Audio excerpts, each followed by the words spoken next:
The federal marshal's hand moved toward his gun. Behind Cade Mercer, 15 armed men stood ready. Ruth Harper, accused of murder, waited to be dragged away in chains. The town had come to watch her fall.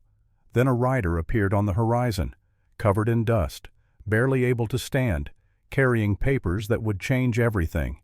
But I am getting ahead of myself. This story began 6 weeks earlier with a pie and a desperate woman who had nothing left to lose. The pie sat untouched on Cade Mercer's desk, still warm. The scent of cinnamon and apples filled his office at Thunder Creek Ranch, mixing with the smell of leather and old tobacco. The woman who had baked it stood on the other side of the massive oak desk, her back straight, despite what was about to happen. Ruth Harper was not what most men would call beautiful. She was solid, substantial, the kind of woman who looked like she could work all day and still have strength left over. Her dress was plain brown calico, clean but worn at the cuffs. Her hands were work-roughened, capable hands. But it was her eyes that caught Cade's attention before he looked away. Steady, unflinching. The eyes of someone who had already survived the worst and knew she could survive whatever came next. Cade barely glanced at the pie. One look at Ruth's frame, at her plain features, and his decision was made. He had seen women like her before, women who thought they could replace what he had lost. They were always wrong. "I don't need a cook," he said. His voice was flat, final. He did not stand. He did not offer her a chair. This was not a conversation that required courtesy. Ruth did not flinch. She did not plead. She simply looked at him for a long moment, and in that moment something passed between them. Recognition, perhaps. Two people who had both learned that life was not fair, and begging would not make it so. "Your son does," she said quietly. Then she turned and walked out of his office, leaving the pie behind. The door closed with a soft click that somehow felt louder than a slam would have been. Cade sat alone in the gathering dusk. The pie cooled on his desk. He did not touch it, but he could not stop thinking about her words. "Your son does." How did she know about Sam? How did she know about the sickness that was slowly stealing away the only thing Cade had left to love in this world? He pushed the thought away and reached for the bottle of whiskey in his bottom drawer. Some questions were better left unasked.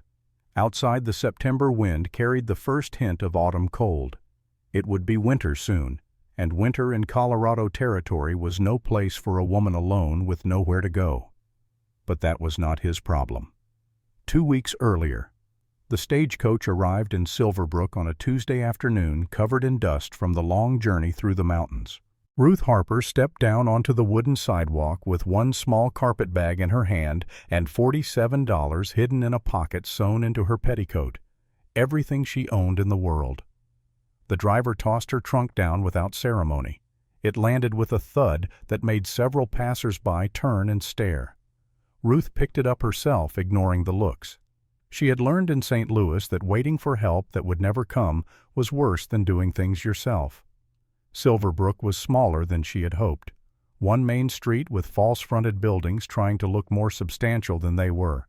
A hotel, a general store, a bank, a church with a white steeple that needed paint. The kind of town where everyone knew everyone else's business by sundown. Ruth found the boarding house 3 blocks off the main street. Mrs. O'Brien, the proprietress, was a thin woman with kind eyes and worried hands that never stopped moving. She showed Ruth to a small room on the 2nd floor. Clean sheets, a narrow bed, a washstand, a window that looked out over an alley. $12 a month, Mrs. O'Brien said. Includes breakfast. Supper is extra if you want it. Ruth counted out the money. That left her with $35, enough for 2 months if she was careful, 3 if she ate very little. "I am looking for work," Ruth said. "Do you know anyone who might need help?" Mrs. O'Brien's face softened with sympathy. "What kind of work can you do, dear?" "I can cook, bake, clean, sew. I can keep accounts. I can read and write in English and German." "That is quite a list." Mrs. O'Brien twisted her apron. "But I should tell you, dear, this is a small town. People talk. If you have troubles in your past, they will find out." Ruth met her eyes. "I have troubles, but none that I am ashamed of." It was mostly true. The next morning, Ruth began her search. She walked to every business on Main Street. The cafe turned her away after one look. Too heavy for waiting tables, they said, though they phrased it more politely. The hotel had no positions. The milliner needed no help. At the general store, a small Chinese woman with gentle eyes looked like she wanted to say yes, but shook her head instead. "I am sorry," Miss Emma Chin said, her English precise but accented. "I would like to hire you, but Mrs. Blackwood already. She makes things difficult for me. I cannot afford more trouble." Ruth understood. She had seen the way people looked at Miss Emma, the same way they looked at her. Outsiders, different, not quite acceptable. By the end of the week, Ruth had been rejected by every establishment in town. Her money was dwindling. She began skipping meals, telling herself it was good practice for the hunger that might come. It was on Sunday that she made her first real mistake. She went to church. The Silverbrook Community Church stood at the north end of town, its white paint gleaming in the morning sun. Ruth wore her best dress, dark blue, with a white collar she had carefully pressed. She carried her mother's Bible, the only thing of value she still owned. She arrived early and took a seat in the very last pew in the corner, the kind of seat where a person could slip out quickly if needed. She had learned that lesson too. The church filled slowly. Families clustered together. Women in their Sunday best whispered behind gloved hands. Children squirmed in starched collars. And at the front in the first pew on the right sat Mrs. Evelyn Blackwood. She was everything Ruth was not. Slender, elegant, dressed in dove-gray silk that probably cost more than Ruth had earned in a year back when she still had a life. Her hair was perfectly arranged beneath a small hat with real ostrich feathers. Her husband sat beside her, portly and prosperous, the town's banker. They looked like a portrait of respectable success. Mrs. Blackwood turned and surveyed the congregation with the air of a general inspecting troops. Her gaze swept over Ruth, paused, narrowed slightly. Then she turned back to face the pulpit. But Ruth saw her lean toward the woman beside her and whisper something. The service began. Reverend Morrison was an earnest young man with a thin voice that carried poorly in the high-ceilinged room. He preached about welcoming strangers and showing Christian charity. Ruth wondered if he knew how hollow those words would sound before the day was over. After the final hymn, Reverend Morrison stood at the door and shook hands with his departing flock. When Ruth reached him, he took her hand warmly. "Welcome, sister. I do not believe we have met." "Ruth Harper. I arrived last week." "Ah, wonderful. We are always glad to welcome newcomers to our community." He pitched his voice louder, clearly intending others to hear. "This is Mrs. Harper, everyone. She is new to Silverbrook and seeking Christian fellowship and, I believe, employment." The words hung in the air. Christian fellowship. It was meant kindly, but Ruth heard the subtext. This woman needs charity. This woman is desperate. Mrs. Blackwood approached with the smooth grace of a woman who had never doubted her welcome anywhere. She looked Ruth up and down with eyes that catalogued everything and found it all wanting. "Mrs. Harper," she said. The title was an accusation. "How interesting. And where are you from originally?" "St. Louis." "St. Louis? Such a long way. And what brings you to our little town?" "I am seeking a fresh start." "I see." Mrs. Blackwood's smile did not reach her eyes. "Well, we are a close community here, Mrs. Harper. We look after our own. But we are also careful about who we allow into our circle. I am sure you understand. We have children to think of, standards to maintain." The other women had gathered now, drawn by the scent of confrontation, the way sharks smell blood in water.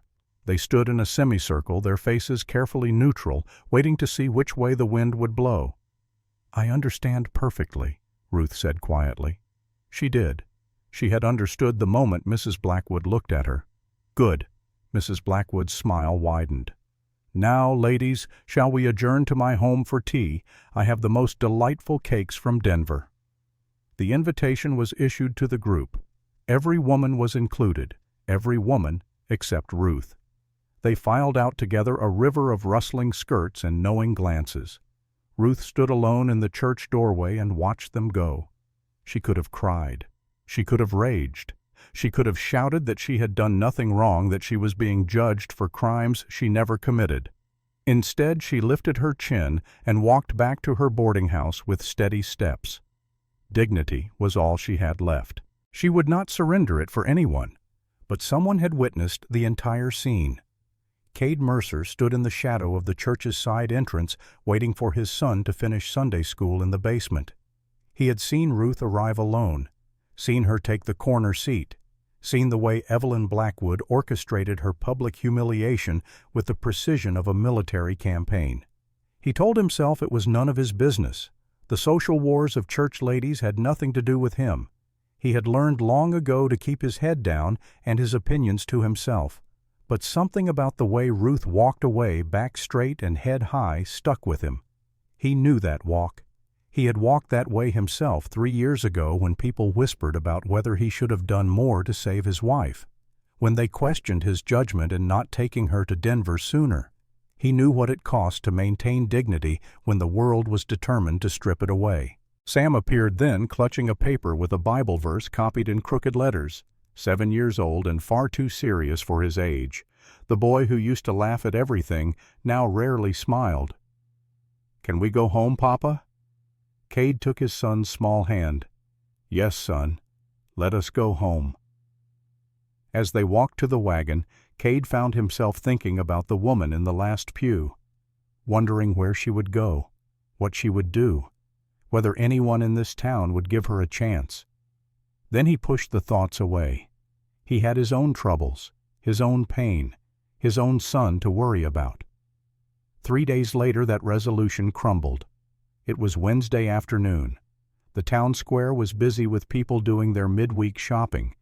Cade had brought Sam into town for supplies and to see Doc Wilson about the boy's persistent stomach troubles. They were walking past the general store when Sam suddenly stopped, swayed, and collapsed. Cade caught him before he hit the ground. The boy's face was white, his breathing shallow. A crowd gathered instantly, the way crowds always do when disaster strikes. "Get Doc Wilson," Cade shouted. Someone ran. Cade gathered his son in his arms, feeling how light the boy had become, how fragile. When had Sam gotten so thin? When had Cade stopped noticing Doc Wilson's office was only a block away? Cade carried Sam there at a run, the crowd parting before him. The doctor's office smelled of carbolic and old books. Doc Wilson was 65, silver-haired, with hands that trembled slightly, but eyes that missed nothing. He examined Sam quickly, efficiently, pressed on the boy's abdomen, watched him wince, took his pulse, checked his eyes. "Same as always, Cade," he said finally. "His stomach cannot handle anything. Whatever he eats just makes him sicker. He is fading." Cade's hands clenched into fists. "There has to be something. I have tried everything I know. Milk diets, bland foods, tonics. Nothing works." Doc Wilson's voice was heavy with defeat. "I am sorry, but unless we find something that his system can tolerate, I do not know how much longer." He did not finish the sentence. He did not need to. Cade sat beside the examining table, holding his son's hand, feeling the fragile bones beneath the skin. This was his fault. He should have taken better care, should have tried harder, should have been a better father. "May I see him?" The voice came from the doorway. Cade looked up. Ruth Harper stood there, a basket over her arm. She must have been at the general store, must have seen the commotion.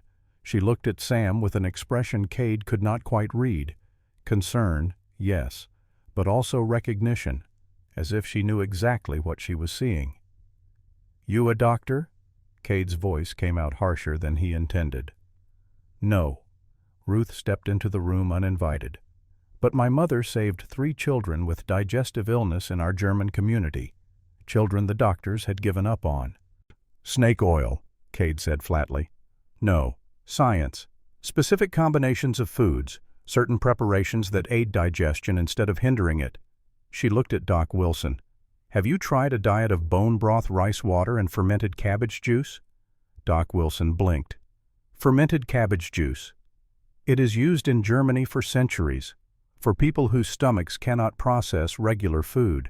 My mother learned it from her grandmother." Ruth turned to Cade. "I could try, if you would let me." Cade wanted to refuse. wanted to tell her to leave to take her folk remedies and her presumption somewhere else. But Sam whispered something so quietly, Cade almost missed it. "She smells like Mama." Cade froze. Ruth did smell of cinnamon and vanilla, the same spices his wife had always worn. It was probably coincidence.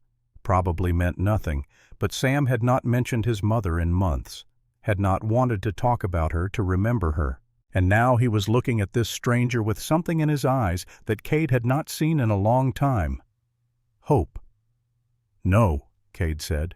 "We will find another way." He gathered Sam and carried him out to the wagon, refusing to look back at Ruth's face, refusing to think about the disappointment he had seen there. That night Cade could not sleep. He sat in his office with a bottle of whiskey and a photograph of his wife, Sarah. Dead 3 years this October, gone before he could save her, before he could make things right. He had failed her. He would not fail Sam. But what if he already was? The question haunted him through the dark hours. By dawn, he had made a decision he knew he would regret, but could not avoid. He rode to town as the sun rose over the mountains, painting the peaks gold and crimson. The boarding house was quiet. Mrs. O'Brien answered his knock, and her robe eyes wide with surprise.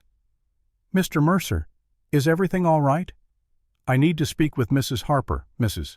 O'Brien's eyebrows rose nearly to her hairline. "At this hour, sir, I am not sure that is quite proper. It is about my son." That changed everything. Mrs. O'Brien's face softened. "Of course. Let me fetch her." Ruth appeared a few minutes later, dressed but clearly just woken. Her hair was in a simple braid over one shoulder. Without the armor of her Sunday best, she looked younger, more vulnerable. "Mr. Mercer?" "I need a cook," Cade said without preamble. "Trial period, 1 month, $30. Ruth studied him for a long moment. "I cook for your son, not for you, and I need the kitchen after hours for my own baking." "Agreed. When do I start?" "Now." Mrs. O'Brien made a sound of protest. "Mr. Mercer, people will talk." Cade turned to look at her. "Let them talk." He waited while Ruth packed her few belongings into her carpet bag and trunk. When she came downstairs, he carried the trunk to his wagon without comment. They rode back to the ranch in silence, the morning sun climbing higher with each mile. Thunder Creek Ranch spread across a valley between 2 mountain ridges. Good grazing land, a reliable stream timber for building. Cade had built it from nothing over 15 years. It was worth something now, worth enough that men respected him even if they did not always like him. The main house was 2 stories, solid pine logs, chinked with mud and moss. There were corrals, a barn, a bunkhouse for the ranch hands. Ruth's cabin would be a small structure near the main house built originally for a foreman who never materialized. Jake Patterson met them in the yard. He was 45, weathered and wiry, Cade's most trusted hand. His eyes widened when he saw Ruth climb down from the wagon. "Boss, you sure about this?" 1 month, Cade said. "If Sam improves, she stays." Jake's skepticism was written all over his face, but he knew better than to argue. "Yes, sir." Cade showed Ruth to her cabin. It was spare but clean. A bed, a chair, a small stove. A window that looked toward the mountains. "I will bring your meals to the main house," Cade said. "Kitchen is through the back door. Sam's room is upstairs, second on the right. Do not go in without my permission." "Understood." "One more thing." Cade turned to face her fully. "I do not care what people say you did in St. Louis. I do not care about your past. But if you hurt my son in any way, I will put you on the first stage out of here myself. Are we clear?" Ruth met his eyes steadily. "Crystal clear, Mr. Mercer." "Good."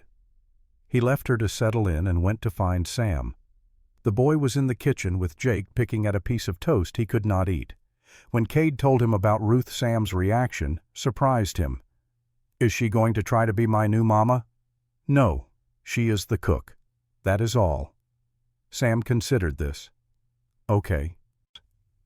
That afternoon, Ruth took over the kitchen with the efficiency of a general conquering territory. She inventoried every shelf, every barrel, every jar. She cleaned surfaces that were already clean. She organized supplies with a system that made perfect sense once you saw it in action. Cade watched from the doorway and felt something he had not felt in years. The house felt lived in again. Not just occupied, but lived in.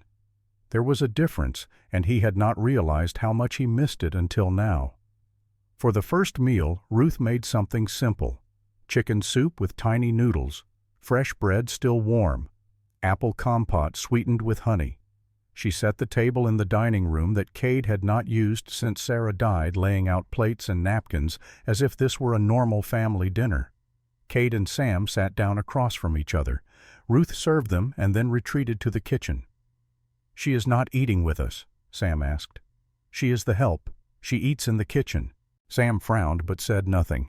He picked up his spoon and tried the soup. His eyes widened. "Papa, this is good. Eat slowly." Sam obeyed, taking small sips of broth. For the first time in weeks he finished an entire bowl. Then he ate half a slice of bread. When he was done, he looked at his father with surprise. "My stomach does not hurt." Cade felt something tight in his chest loosen slightly. Good. That night Sam slept without waking once. Cade checked on him twice, standing in the doorway of the boy's room, watching the steady rise and fall of his breathing. In the morning Sam actually asked for breakfast. It was only the first day. Too soon to hope. But Cade found himself hoping anyway. The first week passed in careful routine. Ruth cooked 3 meals a day, each one precisely calibrated to Sam's delicate system. Bone broth, rice porridge, steamed vegetables, gentle nourishing food that did not overtax a struggling stomach. And Sam began to improve. Not dramatically, not overnight. But day by day he ate a little more, kept it down a little better, gained back a little color in his pale cheeks. By the 5th day, Jake Patterson's skepticism had transformed into grudging respect. "I do not know what she is doing," he told Cade, "but whatever it is working." Ruth also kept her bargain about using the kitchen after hours. Every night after dinner was cleaned up and Sam was in bed, she would return to the kitchen and bake. The smells that drifted through the house were extraordinary. Cinnamon and nutmeg, vanilla and almond, yeast and butter. Cade found himself inventing excuses to walk past the kitchen at night, to see what she was making, to watch her work with the quiet competence of someone who knew exactly what she was doing. She made strudels and tarts, cookies and cakes, breads both sweet and savory. She made things Cade had never seen before, recipes from her mother's German heritage. And every morning she would pack them into baskets and walk into town to sell them, or try to sell them. Mrs. Blackwood's campaign had been effective. No one would buy from Ruth Harper. Miss Emma Chen wanted to, but could not risk the social consequences. The hotel manager turned her away at the door. The cafe owner looked at her goods with longing, but shook his head.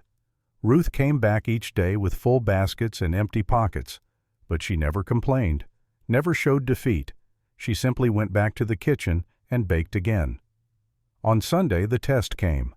Cade did not attend church regularly, but he went often enough to maintain appearances. That morning he and Sam arrived to find the usual crowd gathering on the steps. And there in the center of attention, like a queen holding court, was Evelyn Blackwood. She saw Cade, and her face lit with false warmth. "Mr. Mercer, how delightful to see you. And young Sam. My dear boy, are you feeling better? We heard you had another spell." "He is fine," Cade said shortly. "Oh, I am so glad." She lowered her voice conspiratorially. "We heard you hired that Harper woman as your cook. Is that true?" The other women leaned in, avid for scandal. "It is." "Oh, my." Mrs. Blackwood pressed a hand to her chest. "Mr. Mercer, I feel I must tell you, as a concerned member of this community, that woman has a past, a very questionable past. Do tell." Cade's voice was ice. Mrs. Blackwood missed the warning entirely. Her husband died in St. Louis, under very suspicious circumstances, a fire, they say, and she fled town immediately after. There were questions about insurance money, about her possible involvement. She paused for dramatic effect. The crowd was silent, hanging on every word. "Where did you hear this?" Cade asked quietly. "I have connections in St. Louis. I made inquiries as any responsible person would." She smiled triumphantly. "I simply thought you should know. Before you allow such a person around your impressionable son." Cade looked at her for a long moment. Then he looked at the other women gathered around her. Their faces showed eagerness, righteousness, the peculiar satisfaction that comes from finding someone else to look down upon. He thought about Ruth alone in her cabin, banned from church, because these people had judged her without trial. "Mrs. Blackwood," he said clearly, loud enough for everyone to hear, "Ruth Harper works for me. Any man has a problem with that, he can take it up with me directly. Any woman has a problem with it, I suggest she find better things to do than spread gossip." Mrs. Blackwood's face flushed. "Mr. Mercer, I am only trying to help." "I did not ask for your help. I do not want your help. And I will thank you to keep your opinions about my household to yourself." He took Sam's hand and walked into the church, leaving shocked silence in his wake. After the service, when he came back out, 3 ranch hands from a neighboring spread were waiting. Cade recognized them. Good men mostly, but followers the type who took their cues from the herd. The leader stepped forward. "Mercer, we need to talk." "Talk." "This woman you hired. People are saying she is not right, that she might be dangerous. We got kids in this town. We got to think about their safety." Cade did not move. "Are you threatening me?" "No, sir, just saying. A man's got to be careful who he lets around his family." "I appreciate your concern," Cade said flatly. "Now get out of my way." The men shifted uncertain. They outnumbered him 3-1. But Cade had a reputation. A fair man, but not one to cross. His eyes promised that if they pushed this, they would regret it. The leader backed down. "Just wanted to make sure you knew." "I know. Now I am asking you politely to step aside." They did. Cade and Sam walked to their wagon in silence. But Cade knew the damage was done. He had publicly aligned himself with an outcast. In a town like Silverbrook, that made him an outcast too. Sam looked up at him. "Papa, why are people so mean?" Cade did not have a good answer. "Because they are scared, son, and scared people do ugly things." That night, after Sam was asleep, Cade could not settle. He paced his office, poured whiskey he did not drink, stared at ledgers he could not focus on. Finally, he admitted defeat and went downstairs. The kitchen was warm and bright. Ruth stood at the work table kneading dough with practiced hands. She looked up when he entered, but did not stop working. "Could not sleep?" she asked. "No." Cade poured himself coffee from the pot on the stove. "You either?" "I sleep better when I work." They stood in silence for a moment. Cade watched her hands move strong and sure, pressing and folding the dough. There was something hypnotic about it, something peaceful. "They are going to make this difficult for you," Ruth said quietly. "Mrs. Blackwood and her friends. It would be easier if you let me go." "Easier for who?" "For you, for Sam." Cade set down his coffee cup. "Sam is eating, sleeping, getting stronger every day. That is what matters. And when they ostracize you, when they stop doing business with you, then they stop. I have survived worse." Ruth looked at him, then really looked at him. "Why did you hire me, Mr. Mercer, and do not tell me it was just for Sam?" Cade considered lying, considered deflecting, but something about the late hour, the quiet kitchen, made honesty easier. "I saw what they did to you, at church, the way they treated you." He paused. "I know what that feels like." "When your wife died?" It was not a question. Cade nodded. "They said you should have taken her to Denver sooner, that you waited too long." "They were right." "Were they?" Ruth's voice was gentle. "Or were they just people looking for someone to blame?" Cade had no answer for that. Ruth went back to her dough. "My husband did die in a fire. It was an accident. A lamp tipped over in his study. I tried to save him. I have the scars to prove it." She held up her right arm, showing the angry red marks that ran from wrist to elbow. His family accused me of starting the fire for the insurance money. They filed a civil suit. They had connections, money, influence. I had nothing. So I ran. Why tell me this? Because you asked me to be honest about my past. This is the truth, all of it. If you want me to leave now, I understand. Cade studied her, looking for deception, for the signs his wife had always said he was too trusting to see. But all he saw was exhaustion and truth. I believe you, he said. Ruth's hand stilled on the dough. Why? Because Sam is alive, and anyone who could save my son is not a murderer. For a moment Ruth's composure cracked. Her eyes filled with tears she did not let fall. She turned away quickly, but not before Cade saw. He did not know what to do, did not know how to comfort someone who clearly did not want comfort. So he stood there useless and awkward until Ruth spoke again. Thank you, she said quietly, for believing me. It has been a long time since anyone did. Cade wanted to say something profound, something that would take away the pain he heard in her voice. Instead, he offered her his handkerchief. She took it with a small, watery laugh. You do not have to do that. I know. She wiped her eyes and handed it back. Their fingers brushed, just for a moment. Just long enough for Cade to notice that her hands were warm from the dough dusted with flour, long enough to feel something he had not felt in 3 years. He stepped back quickly. I should let you work. Yes, I suppose you should. Cade left the kitchen and climbed the stairs to his empty bedroom. But he could still smell cinnamon and vanilla on his handkerchief, and when he finally slept, he dreamed of warm kitchens and steady hands. The next morning, Doc Wilson came to check on Sam. He examined the boy thoroughly, weighing him, checking his color, listening to his breathing. Remarkable, he said finally. I would not have believed it if I had not seen it with my own eyes. He is better. Cade tried to keep the hope out of his voice. Much better. He has gained 3 pounds in 2 weeks. His color is good. His stomach is tolerating food. Whatever Mrs. Harper is doing, you need to keep her doing it. After Doc Wilson left, Cade went looking for Ruth. He found her in the garden behind the house, showing Sam how to identify herbs. This one is chamomile, she was saying, good for stomach aches and helping you sleep. And this is mint. You can chew the leaves when you feel sick. Sam was crouched beside her, completely absorbed. His small hands touched the plants gently as if they were precious things. Does it work like medicine? He asked. Better than medicine. These are what God gave us before there were doctors. Sam looked up at her with absolute trust. Did your mama teach you this? Yes.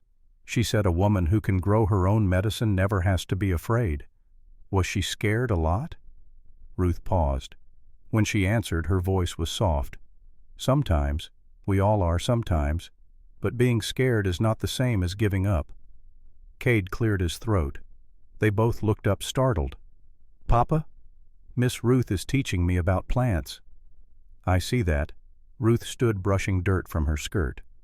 I hope you do not mind. He seemed interested. I do not mind. Cade hesitated. Doc Wilson says Sam is much improved. A smile lit Ruth's plain face, transforming it. That is wonderful news. It is because of you. It is because of him. He is stronger than he knows. Sam beamed. Then without warning he threw his arms around Ruth's waist. Thank you, Miss Ruth. Ruth froze. Cade could see the struggle on her face, the desire to return the embrace warring with the knowledge that she should not, could not, must not become too attached to this child who was not hers. Finally, gently, she put her hands on Sam's shoulders. You are welcome, Sam. But you should thank your papa. He is the one who let me help. Sam released her and ran to Cade. Papa, did you hear I am getting better? I heard, son. That night at dinner, Sam was actually hungry. He ate chicken and vegetables and even a small piece of bread with butter. Real food, normal food, the kind of meal a healthy child should eat. And for the first time in months he asked for seconds. Cade saw Ruth in the kitchen doorway watching. Their eyes met across the dining room. No words passed between them, but Cade saw the same thing in her face that he felt in his chest. Pride, relief. And something more dangerous: hope. The third week brought new routines. Sam started helping Ruth in the kitchen in the mornings, learning to measure flour and crack eggs. Ruth taught him German words for ingredients, turning cooking into a game. The boy thrived on it. Jake Patterson noticed the change too. He sought out Cade one afternoon while they were mending fence. "Boss, I got to say it, that woman is good for the boy." "I know. More than good. I have not seen Sam smile like that since Miss Sarah passed." Cade hammered in a nail harder than necessary. "Your point." "No point, just an observation." Jake was quiet for a moment. "She is good for you too, I reckon." "Jake? All right, all right. I will shut up." But he grinned as he said it. That Sunday Cade made a decision. He was not going to church. If the town wanted to judge him, let them. He would not subject Sam to their whispers and stares. Instead, he invited Ruth to join them for a proper Sunday dinner. She hesitated at first.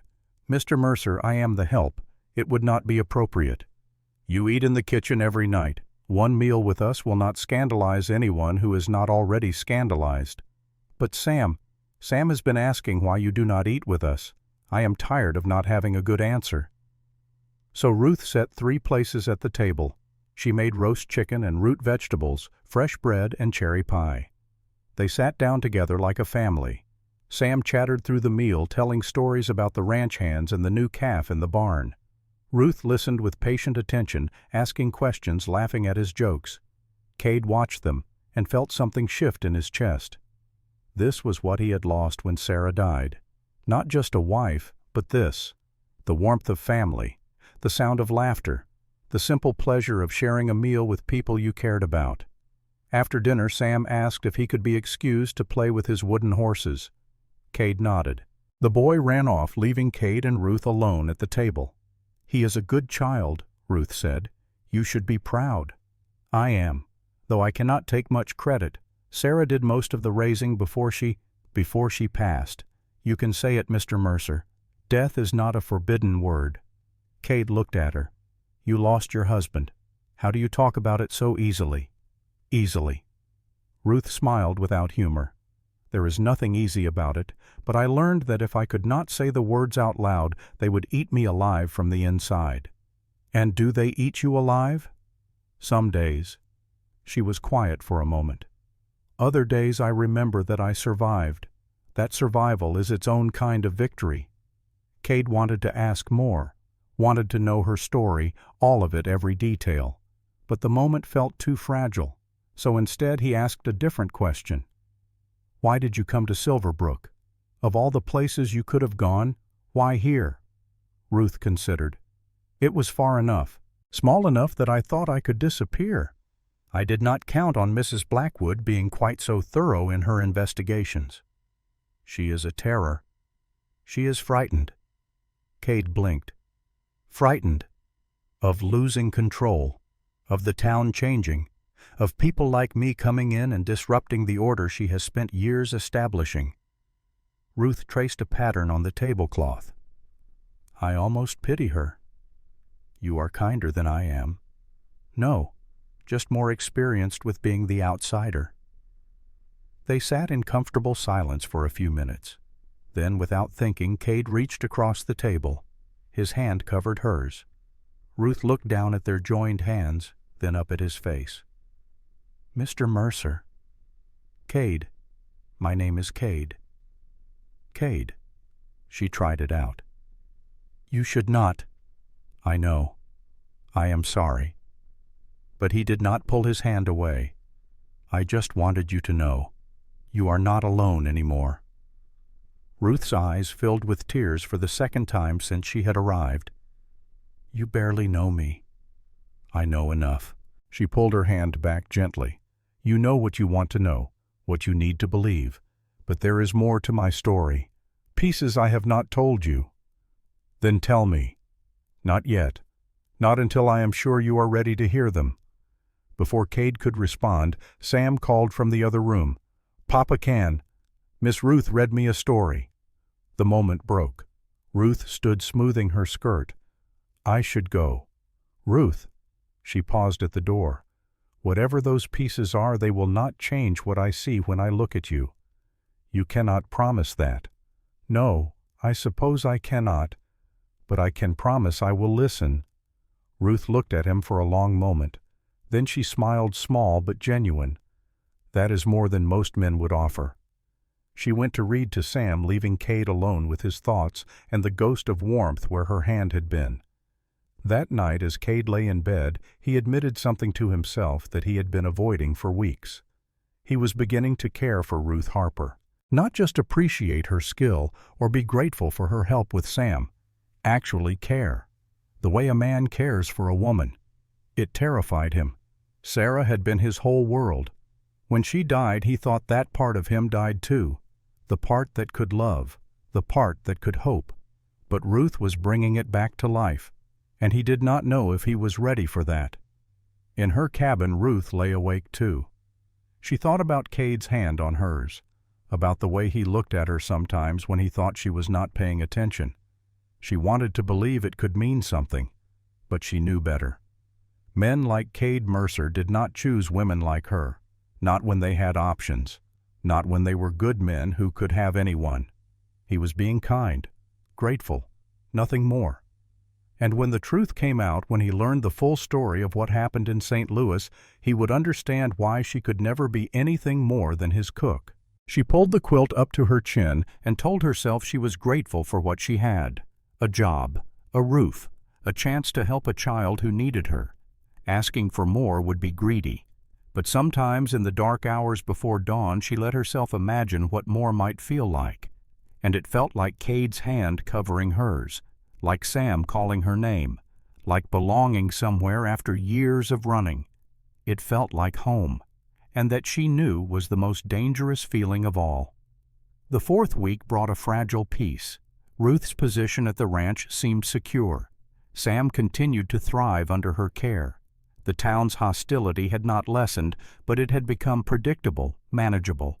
Cade found himself beginning to believe that perhaps, just perhaps, they had outrun Ruth's past. He should have known better. The stranger rode into Silverbrook on a Tuesday morning 4 weeks after Ruth Harper had arrived at Thunder Creek Ranch. He came alone, sitting tall in the saddle on a black gelding that looked too fine for a working man. His coat was city-made, his boots polished, and on his chest, catching the autumn sunlight, was a deputy marshal's badge. Harrison Cole was 42 years old and handsome in the way that certain men are handsome. Sharp features, dark hair graying at the temples, eyes that seemed warm until you looked closely and saw the calculation behind them. He had the bearing of authority and the smile of a snake oil salesman. He rode straight to the sheriff's office and tied his horse to the rail. Sheriff Tom Garrett was inside, going through wanted posters with the enthusiasm of a man doing a job he never wanted. He looked up when Cole entered, and his face went carefully neutral. "Can I help you?" Cole pulled out a folded paper from his coat. "I am looking for a woman, Ruth Harper. I have reason to believe she is in this area." Garrett took the paper. It was a warrant official looking with seals and signatures. Civil matter, it said. Recovery of property. Unlawful flight. What did she do? Stole from her late husband's estate. $50,000 in bearer bonds and jewelry. The family wants it back. Cole's voice was smooth, reasonable. "I am authorized to take her into custody and return her to St. Louis for civil proceedings." Garrett studied the warrant. Something about it felt wrong, but he could not put his finger on what. "This is a civil matter. Why a marshal?" "The family has connections. They want this handled properly." Cole leaned against the desk, casual and confident. "Now, have you seen her or not?" "Might have. What does she look like?" Cole described Ruth perfectly. Too perfectly. Down to the scar on her right arm and the plain brown carpet bag she carried. Garrett felt his stomach sink. He knew exactly where Ruth Harper was, and he had a bad feeling about what would happen when this man found her. "She is working out at the Mercer Ranch," he said finally. "Cook and housekeeper." Cole's eyes lit with satisfaction. "The Mercer Ranch? And how do I get there?" Garrett gave him directions, hating himself for it. But what choice did he have? The warrant was legal. The man had authority.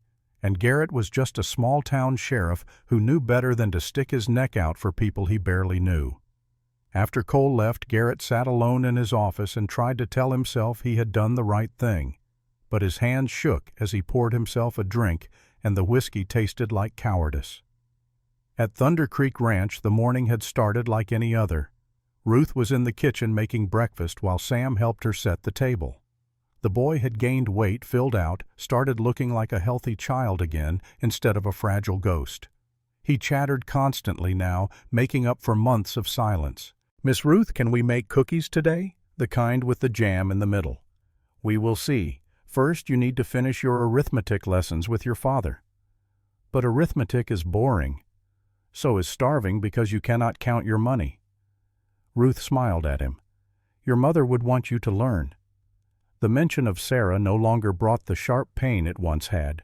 Sam talked about his mother now with the gentle sadness of acceptance rather than the raw grief of fresh loss. Cade came in from the barn stamping mud from his boots. He had been up since before dawn checking on a pregnant mare. There were shadows under his eyes, but his face softened when he saw Sam and Ruth together. "Breakfast ready?" "Almost. Wash your hands." It was domestic and ordinary, the kind of moment that would have seemed impossible a month ago. Cade washed at the pump. Sam brought plates to the table. Ruth dished up eggs and biscuits and sausage gravy. They sat together. They ate. They talked about the day ahead. And then the knock came at the door. Cade answered it. A stranger stood on his porch badge, gleaming warrant in hand. "Cade Mercer, I am Deputy Marshal Harrison Cole. I am looking for a woman named Ruth Harper. I believe she works for you." Cade's face went still. "What do you want with her?" "That is between me and Mrs. Harper. Is she here?" "Who is asking for me?" Ruth had appeared in the doorway between the kitchen and the front hall. She saw Cole, and the color drained from her face. She knew. Somehow she knew exactly who he was and why he had come. Cole smiled. It was not a kind smile. "Mrs. Harper, we have been looking for you for quite some time." "I have done nothing wrong."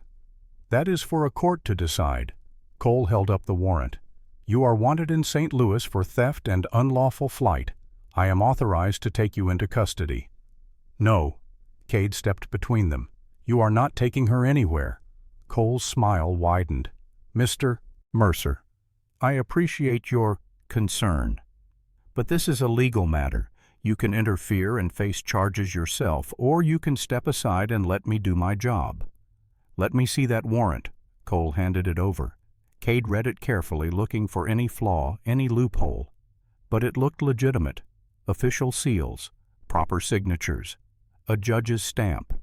"This is a civil warrant. You cannot arrest her on civil charges. I can take her into custody pending civil proceedings. It is all quite legal, I assure you." Ruth touched Cade's arm. "It is all right." "No, it is not all right." Cade turned to her. "You said the charges were false." "They are, but that does not mean they do not have power." Her voice was steady, but her hands trembled. "I will go with him. I will face this properly." "Ruth, please, I do not want you to get hurt because of me." Cole pulled out handcuffs. "If we are all agreed, Mrs. Harper, if you would come with me." Sam appeared then, running from the kitchen. "Papa? What is happening? Why is that man here?" "Go back to the kitchen, son." "But Miss Ruth—" "Now, Sam." The boy fled. Cade heard him crying in the other room, and something in his chest cracked. He had promised Sam things would be better. He had promised Ruth she was safe here. He had promised himself he would not fail again. "Give me 24 hours, Cade said to Cole. "Let me ride into town and talk to a lawyer. If the warrant is legitimate, I will bring her to you myself tomorrow." Cole considered. "You will be harboring a fugitive. Civil fugitive, not criminal. And I am not harboring anyone. I am asking for time to verify the legal process is being followed correctly." Cade's voice was ice. "Unless you have something to hide."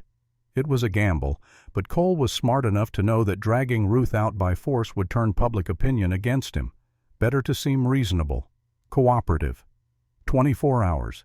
But if she runs, Mr. Mercer, I will hold you responsible. She will not run. Cole tipped his hat to Ruth. Until tomorrow, Mrs. Harper. He left. The sound of his horse's hooves faded down the drive. Cade and Ruth stood in the sudden silence, not looking at each other. You should not have done that, Ruth said finally. Probably not. He will come back, and when he does, I will have to go. Maybe, but not before I understand what is really happening. Cade turned to face her. Is any of what he said true? Did you take money from your husband's estate? Ruth met his eyes. I took what was mine. My husband left everything to me in his will, but his family contested it. They said I was an unfit heir, that I had manipulated him. They froze the estate in probate and filed suit. She paused. Before I left St. Louis, I took $3,000 in cash that was in our safe. Money I had earned from selling my baked goods. My money. But they claimed it was part of the estate. That is theft, according to them, according to their lawyers, according to a judge they had in their pocket. Cade believed her. He did not know why, could not explain the certainty, but he believed every word. I am riding to Denver, he said. There is a lawyer there who owes me a favor. He can tell me if this warrant is legitimate or if Cole is running a game, and if it is legitimate, then we figure out our next move. Cade, Ruth's voice broke slightly. You cannot fix this. Some things are too broken. Watch me try. He called Jake Patterson and gave him quick instructions. Watch the ranch. Watch Sam. Watch Ruth. If Cole came back before Cade returned, Jake was to stall him any way he could. Then Cade saddled his fastest horse and rode for Denver. He pushed hard, changing horses twice at stations along the way. He reached Denver as the sun was setting and went straight to the office of Marcus Webb, attorney at law. Webb was 60, silver-haired, with the sharp eyes of a man who had seen every trick in the book and invented a few of his own. He owed Cade a debt from 5 years back when Cade had testified in a land dispute case that saved one of Webb's clients from ruin. Mercer, this is a surprise. I need your help. Legal trouble. Webb poured them both whiskey and listened while Cade explained. When Cade finished, Webb held out his hand for the warrant. He read it slowly, thoroughly. Then he read it again. Finally, he set it down and looked at Cade with an expression that was half admiration, half disgust. This is a masterpiece of legal manipulation. Explain. The warrant itself is legitimate. A judge in St. Louis did sign this. But look at the date, 3 years old. It was issued during the probate fight before the estate was settled. Webb tapped the paper. The estate case was resolved 18 months ago. The will was upheld. Mrs. Harper was ruled the lawful heir. This warrant should have been vacated. Should have been. Someone made sure it was not. Someone with enough pull to keep it active in the system, even though the underlying case is closed. Webb leaned back. Your Marshal Cole is working for the family, and they are willing to bend every rule to get their money back. Can we fight it? In St. Louis number here in Colorado, maybe.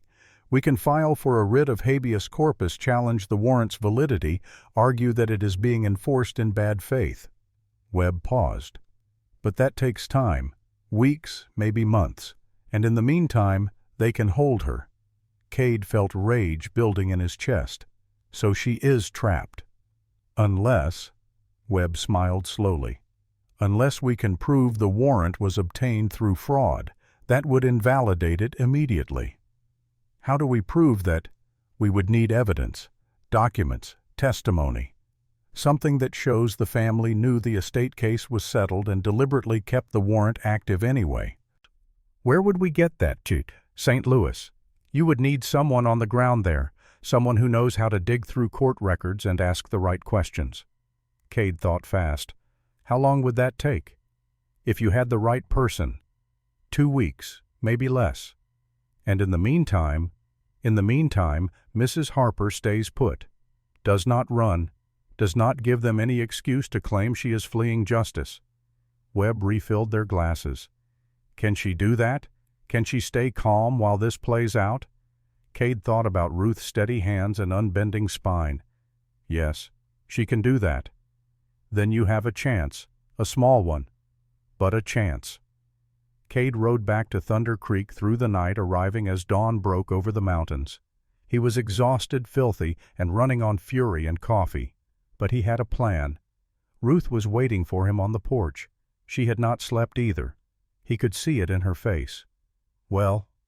Cade dismounted and told her everything Webb had said. She listened without interrupting, her face growing paler with each word. 2 weeks, she said when he finished. You want me to wait here for 2 weeks while they hunt for evidence that might not exist? Yes. And what if they do not find it? What if Cole takes me back to St. Louis and I spend years fighting this in court? Then I will come to St. Louis and fight beside you. Ruth laughed, bitter and broken. You do not even know me. Not really. Why would you do this? Because it is right. Right. She shook her head. Cade, I appreciate what you are trying to do, but you need to think about Sam, about your ranch, about your life. You cannot throw all of that away for someone like me. Someone like you. Cade stepped closer. You mean someone who saved my son, someone who brought life back into this house, someone who made me remember what it feels like to hope. Cade, I am not throwing anything away.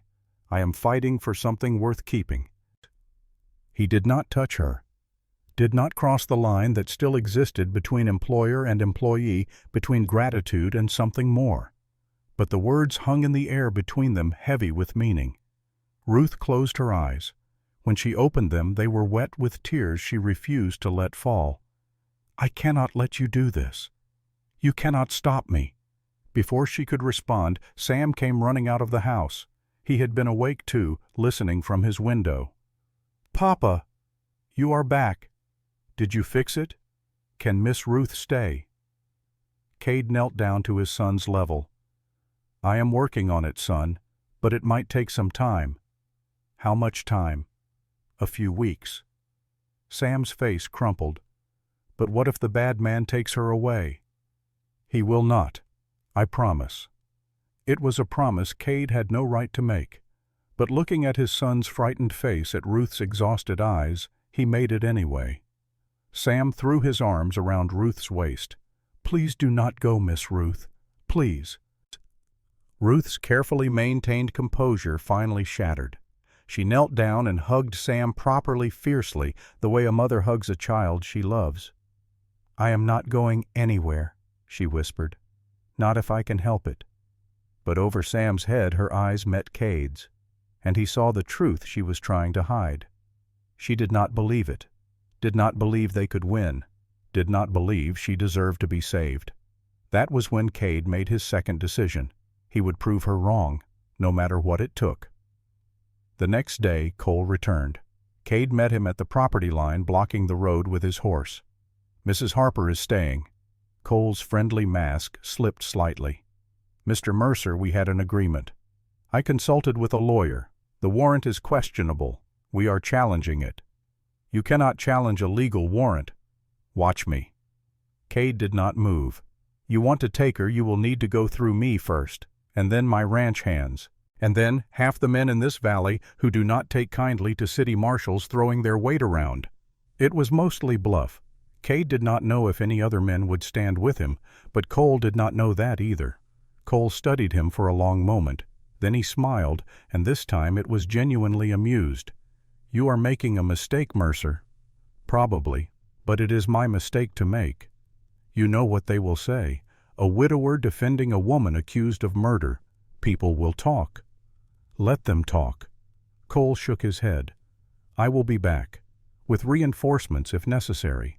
And when I take her, and I will take her, you will have destroyed your reputation for nothing. He turned his horse and rode back toward town. But Cade knew it was not over. It was just beginning. That night, Mrs. Blackwood called an emergency meeting of the church committee. 15 women crowded into her parlor, sitting on velvet chairs and drinking tea from china cups. They whispered and speculated and thoroughly enjoyed the scandal. I told you that woman was trouble, Mrs. Blackwood announced. Her voice was controlled, but her hands gripped her teacup too tightly. And now my husband tells me that Cade Mercer has been making inquiries about our banking practices, About certain loans. The room went silent. What kind of inquiries? Someone asked carefully. The kind that could ruin us.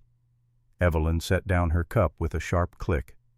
Mercer has always been too clever for his own good. And now that Harper woman has him asking questions we cannot afford to have answered. If he discovers the irregularities in how we've handled certain accounts. She did not finish. She did not need to. This was not just about social control anymore. This was about survival. And now a federal marshal has arrived hunting her for theft and murder. It gives us the perfect opportunity.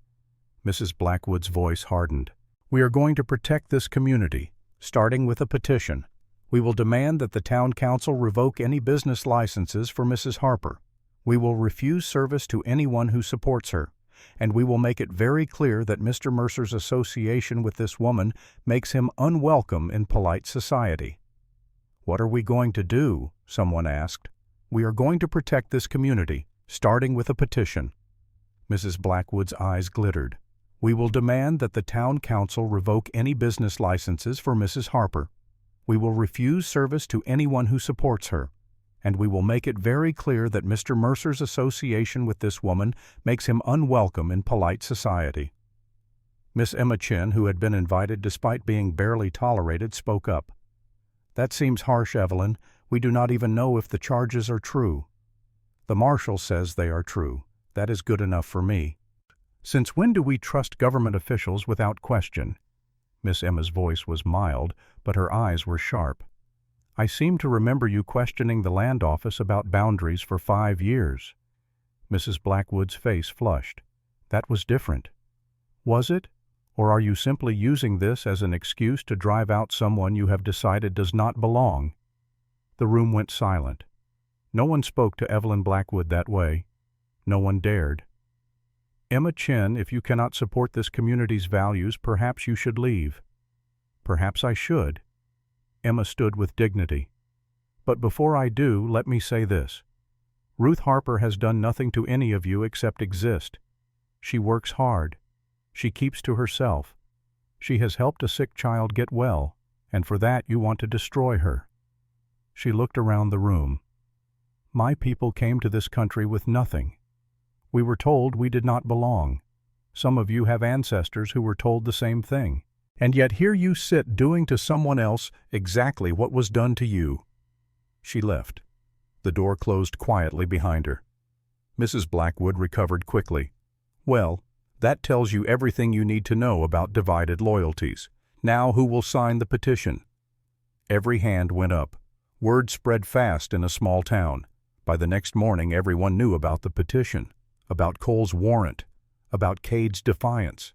Cade went to town to buy supplies and found himself facing a wall of cold shoulders and averted eyes. The general store owner sold to him but did not make conversation. The blacksmith worked on his order in silence. Even Reverend Morrison, when Cade passed him on the street, could only manage a weak nod. The only person who would talk to him was Doc Wilson. You are making enemies, Cade. I know. Evelyn Blackwood is out for blood, and she has most of the town behind her. I know that too. Doc Wilson shook his head. Is it worth it for a woman you barely know? Cade thought about Ruth in his kitchen teaching Sam to knead bread. Ruth in the garden showing his son how to identify healing herbs. Ruth sitting across from him at dinner filling a silence that had been empty for too long. Yes, he said, it is worth it. Doc Wilson sighed. Then you are a braver man than most, or a more foolish one. I have not decided which.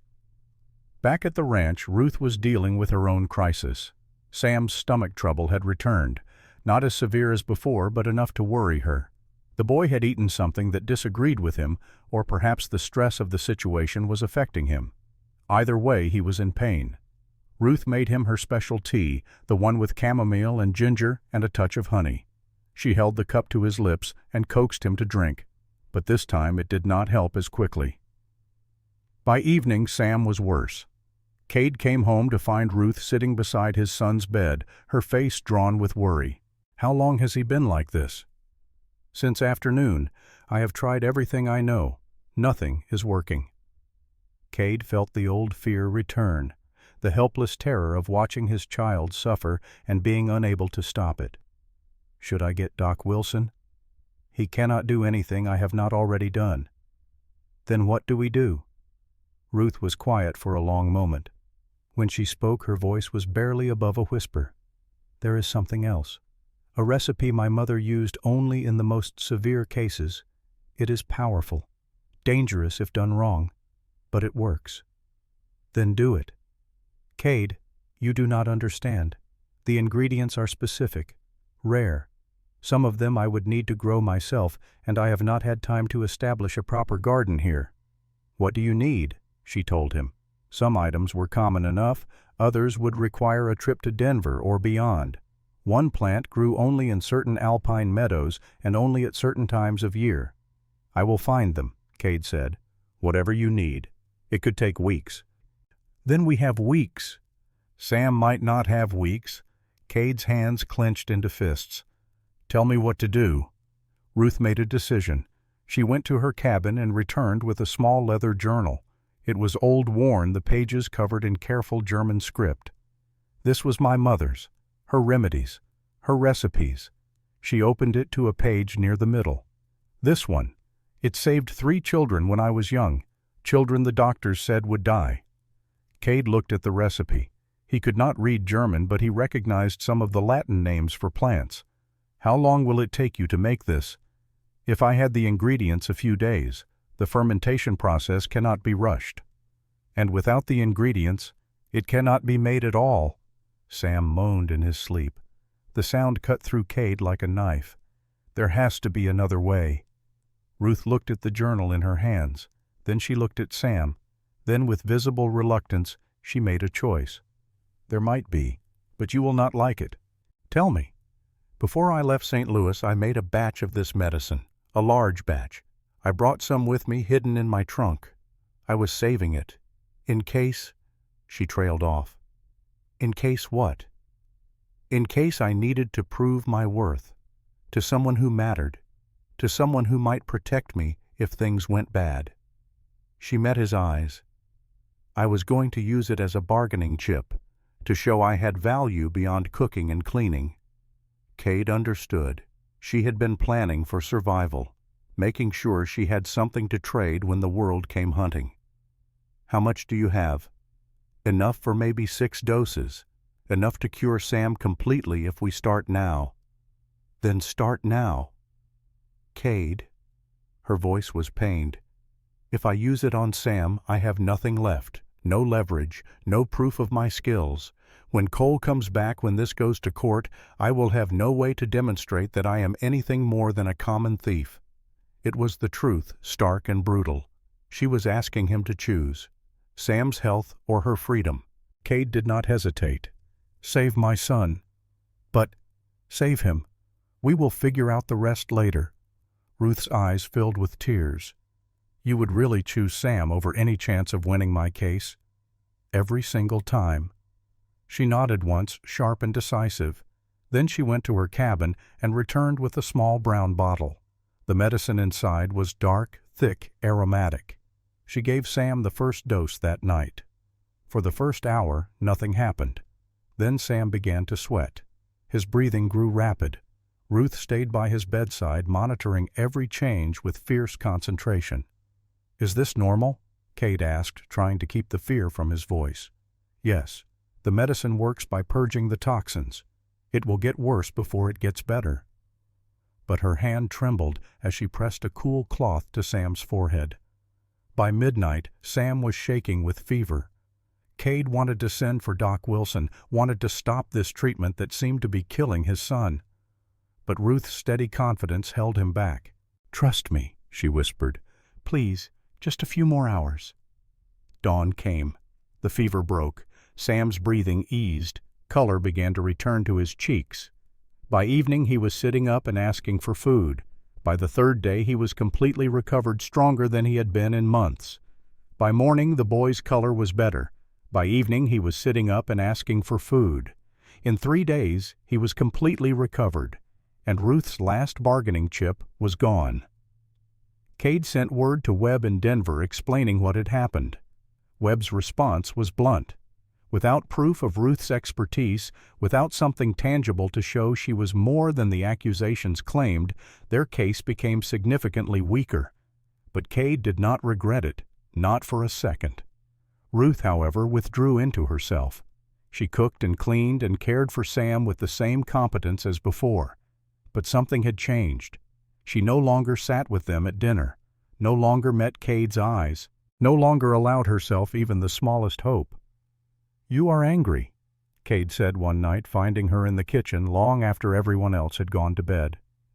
"No, I am realistic." "Ruth, you made your choice. I respect it. Sam is your son. Of course you chose him." She kneaded bread with sharp, aggressive movements. "But do not ask me to pretend this does not change things. It changes nothing. It changes everything." She slammed the dough onto the table. "I am going to lose Cade. Cole will take me back to St. Louis. I will spend years fighting in courts I cannot afford against lawyers I cannot beat. I will lose everything, again, and there is nothing you can do to stop it. I will find a way." "There is no way." Her voice broke. "This is my life. This is what happens to people like me. We run and we hide, and eventually we get caught, and we pay for crimes we did not commit." "No." "Yes." Ruth wiped her eyes with the back of her flour-covered hand.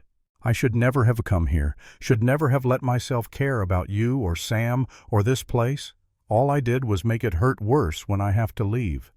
Cade crossed the kitchen in 3 strides. He took her flour-covered hands in his and held them tight. "Listen to me. You are not leaving. We are going to fight this, and we are going to win." "You cannot promise that." "I can promise that I will not give up, that I will use every resource I have, that I will stand between you and anyone who tries to take you." He paused. "And I can promise that you are not alone anymore." Ruth looked at their joined hands, at his face, at the determination in his eyes. "Why?" she whispered. "Why do you care so much?" Cade could have lied, could have said it was about justice or fairness or doing the right thing. But standing in the warm kitchen with her hands in his, he found he could not lie. "Because I am falling in love with you." The words hung in the air between them. Ruth's eyes went wide, shocked. "You do not mean that." "I do. You barely know me." "I know enough." "Cade, you are confused. Grateful because I helped Sam, but that is not love. Do not tell me what I feel." His voice was rough. "I loved my wife. I know what love feels like, and I know what I feel when I look at you." Ruth pulled her hands away. "You are making a mistake. Maybe, but it is my mistake to make." She turned away facing the window, her shoulders rigid. "I cannot give you what you want. I cannot be Sarah. I cannot replace her. I do not want you to replace her. I want you to be you. You do not even know who I am." "Then tell me." Ruth was silent for a long time. When she spoke, her voice was barely audible. "I am a woman who ran away instead of fighting. I am a woman who let her husband die because I was not fast enough to save him. I am a woman with nothing to offer except recipes and hard work. You are the woman who saved my son, who brought light back into this house, who made me believe that life could be good again." Cade stepped closer but did not touch her. "You are the woman I choose. If you will have me." Ruth turned to look at him. Her face was wet with tears, her eyes searching his for any sign of doubt or pity or charity. She found none. "I am going to break your heart," she said softly. "Probably. When Cole takes me away, it will destroy Sam. Then we will not let Cole take you away. You are the most stubborn man I have ever met. Is that a yes?" Ruth laughed through her tears. "It is not a no." Cade pulled her into his arms. She resisted for a moment, then surrendered, pressing her face against his chest. He could feel her shaking. "I am so tired," she whispered. "So tired of running and hiding and being afraid." "Then stop. Stay here. Let me help you fight." "What if we lose?" Then we lose together." They stood in the kitchen holding each other while the bread rose and the night deepened outside. It was not a promise of happily ever after. It was not even a promise of tomorrow. But it was something. A moment of peace. A shared burden. A choice made together. And for now, that was enough. But outside in the darkness beyond the ranch, Harrison Cole was making plans of his own. He had allies in Silverbrook now. Mrs. Blackwood had promised him the full support of the church committee. The sheriff was too weak to oppose him. And he had something else, something he had been saving for the right moment. Evidence. Real evidence. Documents that would prove Ruth Harper was exactly what her late husband's family claimed she was. A thief, a manipulator, a woman who had married for money and killed for it. The documents were forgeries, of course. Excellent forgeries, but forgeries nonetheless. But in a small-town court with the right judge and the right pressure, they would be enough. Cole smiled to himself in the darkness. Cade Mercer thought he was protecting the woman he loved, but all he was doing was painting a target on both their backs. And when Cole was done, neither of them would walk away unscathed. The storm was coming, and it would destroy everything in its path. The forged documents arrived on a Friday morning, delivered by Cole himself, with the ceremony of a man who knew he held all the cards. He came to Thunder Creek Ranch flanked by 2 hired men wearing deputy badges that looked too new to be real, but the guns on their hips were real enough. Cade met them in the yard. Jake Patterson stood beside him, rifle casually cradled in his arms. The other ranch hands watched from the barn, tense and ready. "Mr. Mercer, I think it is time we settled this matter." Cole pulled a thick envelope from his coat. "I have new evidence, documents from St. Louis that prove Mrs. Harper's guilt beyond any doubt." "Let me see them." Cole handed over the papers with the confidence of a poker player showing a royal flush. Cade read through them slowly, his face giving nothing away. There were bank statements showing large withdrawals from the estate account, receipts with Ruth's alleged signature, a letter supposedly written by Ruth to an accomplice discussing how to steal the bearer bonds, even a sworn affidavit from a witness claiming they saw Ruth start the fire that killed her husband. It was comprehensive, damning, and completely fabricated. Cade could tell because the handwriting in the letter was nothing like Ruth's careful, precise script, because the bank statements showed transactions on dates when Ruth had already left St. Louis, because the whole thing felt too neat, too perfect, like a story constructed to reach a predetermined conclusion. But he could not prove any of that, not standing in his yard with Cole's hired guns watching his every move. "Where did you get these?" "From the family's lawyers in St. Louis. They have been investigating for months, building their case." Cole's smile was sharp. "I think you will find it changes the situation considerably." "This proves nothing." "It proves enough." Cole gestured to his men. "I am taking Mrs. Harper into custody, today. You can cooperate, or you can be arrested for obstruction. Your choice." Jake's rifle shifted slightly. The hired guns noticed. Hands moved toward holsters. "Everyone calm down." Cade's voice cut through the tension. "Nobody is getting arrested today." "Mr. Mercer, these documents are fake.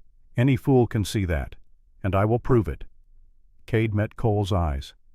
"But if you want to escalate this into bloodshed, I promise you will not walk away from this ranch alive." It was not a threat. It was a statement of fact. Cole saw it in Cade's eyes, in the set of Jake's shoulders, in the way the other ranch hands had quietly armed themselves. Cole calculated odds and did not like his chances. "Fine. You have until Monday. After that I come back with a real federal marshal and enough men to take this whole ranch if I have to." He gathered his reins.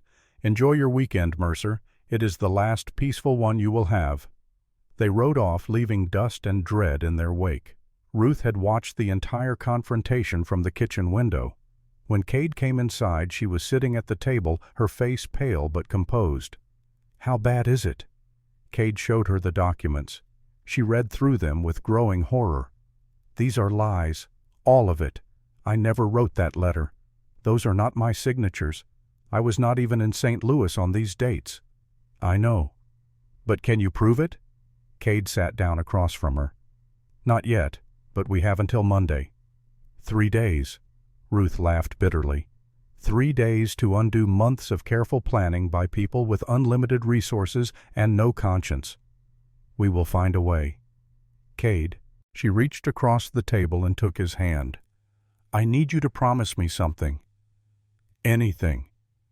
When Monday comes, if we have not found a way to prove my innocence, I need you to let me go. No fighting, no last stand. Just let Cole take me. No. Please, I cannot watch you throw your life away for me.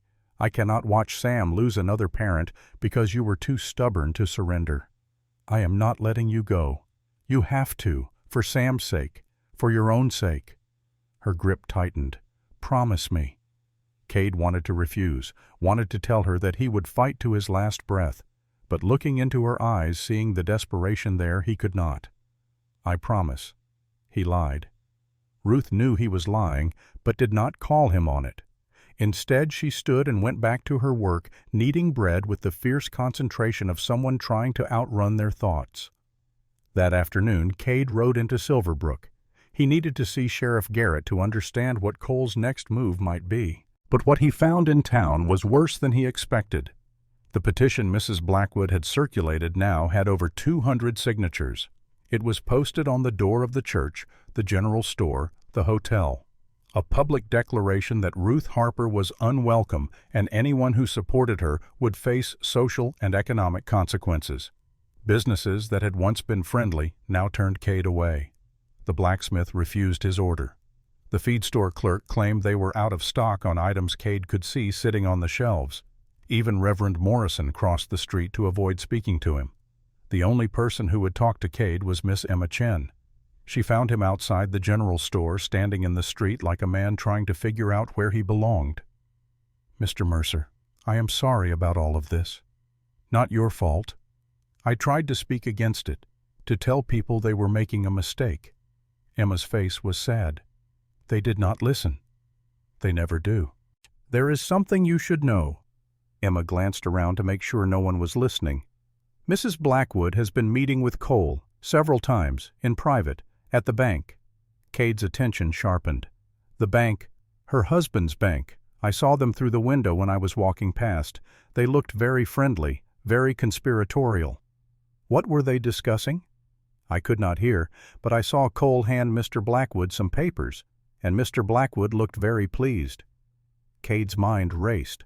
Why would a deputy marshal be having private meetings with a small-town banker unless this was about more than just Ruth? Thank you, Emma. Be careful, Mr. Mercer. Whatever they are planning, it is bigger than just Mrs. Harper. Cade went straight to Sheriff Garrett's office. He found the sheriff half-drunk, staring at a wanted poster with empty eyes. Garrett, we need to talk. The sheriff looked up blearily. Mercer, come to turn yourself in. For what? Harboring a fugitive. Barrage. Threatening a federal's officer. Take your pick. Garrett took another drink. Cole says he is bringing in reinforcements on Monday. Real marshals this time. When they get here, I am supposed to arrest you if you interfere. You going to do it? Garrett was quiet for a long moment. I do not know. I do not want to. But I got a family to think about. A job to keep. And a conscience to live with. Conscience does not feed my kids, Mercer. Cade understood. Garrett was weak, but he was not evil. Just a man caught between what was right and what was easy.